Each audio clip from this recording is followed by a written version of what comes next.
What are you gonna teach Aunt Kathy? I'm gonna teach her how to make a fortune teller. But I already showed her how to make the fortune teller, and now I'm gonna show her what you do with the rest of it.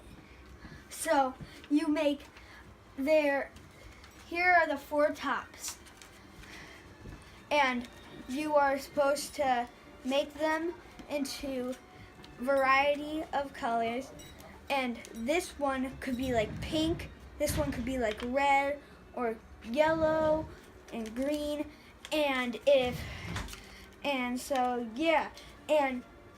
but they all have to be different colors. And if someone picks green, you could go like this, GREEN. But since you started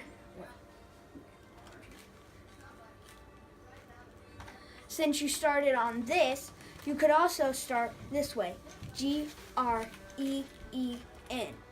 And then see these flaps, 1, 2, 3, 4, 5, 6, 7, 8.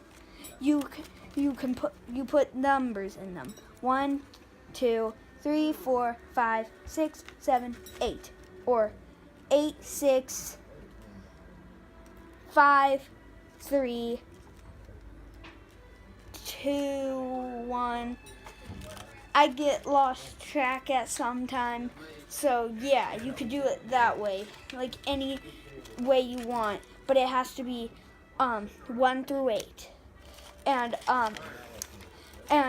if they pick 8, you go like this. You step back, cause if you pick 8, you go like this. 1, 2, 3, 4, 5, 6, 7, 8, and it's right here. And then they would pick like another number, like 7 or 6 or 5. So you would go like 1, 2, 3, 4, 5. And then they would have a choice, and they would have a choice between these 2 flaps. And if they pick this one, you would open it up, and then you would find like a fortune, like you'll be rich and famous. And on this one, it could be like something bad that could happen to you.